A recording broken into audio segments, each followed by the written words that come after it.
कि भगवान शिव की मूर्ति के साथ साथ या फिर शिव जी मंदिर के बाहर बेल रूपी एक मूर्ति बनी हुई होती है। इस बेल रूपी मूर्ति को हिंदू धर्म ग्रंथों में भगवान शिव का सबसे बड़ा भक्त बताया गया है और इन्हें नंदी के नाम से जाना जाता है। हिंदू धर्म शास्त्रों में यह भी बताया गया है कि यही नंदी भगवान शिव के वाहन भी है। आज के इस वीडियो में हम आपको बताएंगे कि आखिर नंदी बेल भगवान शिव के वाहन कैसे बने और किन परिस्थितियों में नंदी शिव को परम प्रिय हो गए।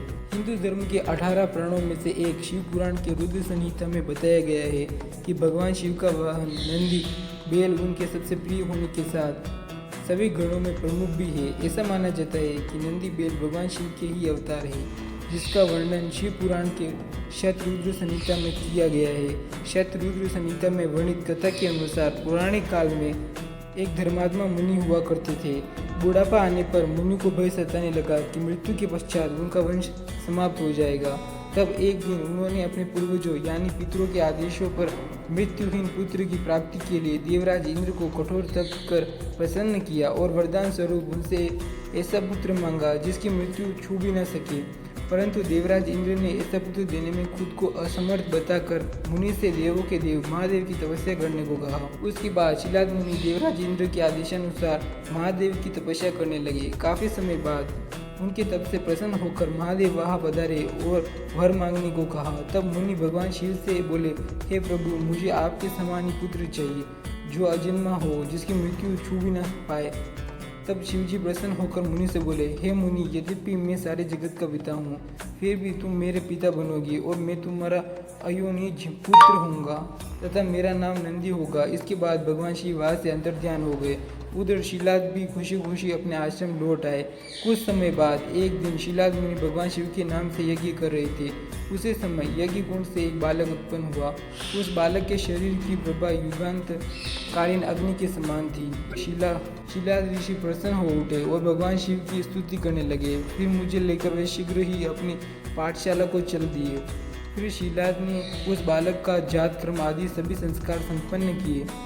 उसके बाद 5वें वर्ष में मुनि ने नंदी को संपूर्ण वेदों तथा अन्य शास्त्रों का भी अध्ययन करवाया। एक दिन की बात है, जब बालक 7 वर्ष का हुआ तो शिव जी की आज्ञा से मित्र और वरुण नाम की मुनि उस बालक को देखने आए।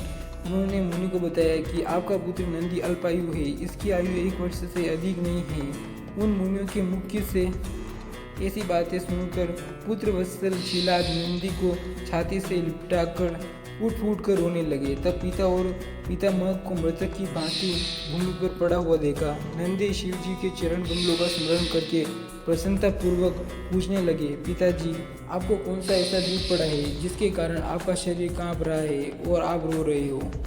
आपको सुख कहाँ से प्राप्त होगा? मैं इसे ठीक ठीक जानना चाहता हूँ। तब शिलाद मुनि ने नंदी से कहा, बेटा, तुम्हारी अल्पायु के दुख से मैं अत्यंत दुखी हो रहा हूँ।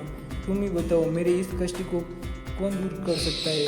पिता के मुख से ऐसी बातें सुनकर नंदी हंसने लगे और फिर अपने पिता से बोले, पिताश्री, आपने मुझे भगवान शिव से वरदान स्वरूप पाया है, इसलिए आप चिंता न करें, वह मेरी रक्षा करेंगे।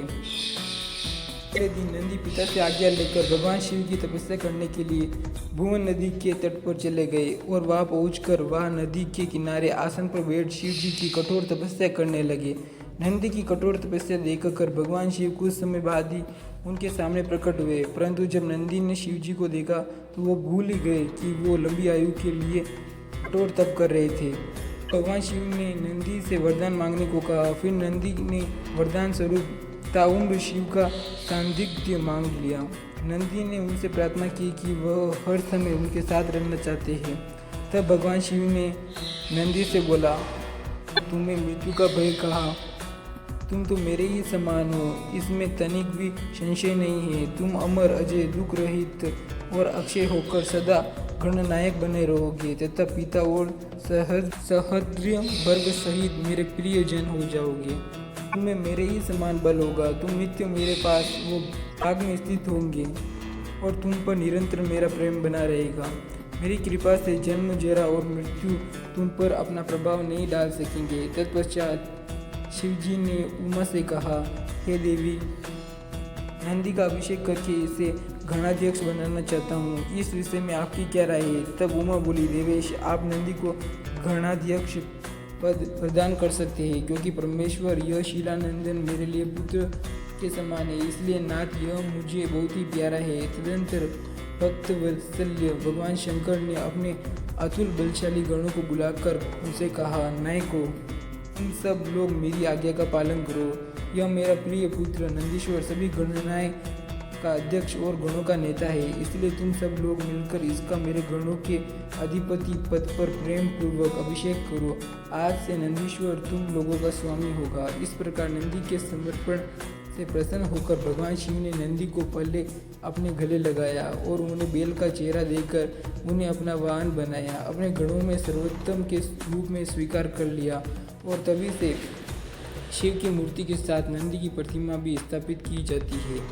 ऐसा माना जाता है कि शिव तो हमेशा ज्ञान में लीन होते हैं, वह हमेशा समाधि में रहते हैं, इसलिए उनके भक्तों की आवाज़ उन तक नंदी ही पहुंचाते हैं। इतना ही नहीं, शिव पुराण की माने तो नंदी के कान में की गई प्रार्थना नंदी की अपने स्वामी से प्रार्थना बन जाती है और वह शिव को इसे पूरा करने के लिए कहते हैं।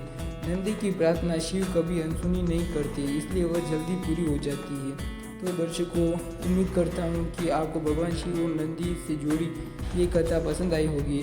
अगर पसंद आई हो तो इसे लाइक कर दीजिए। बाय।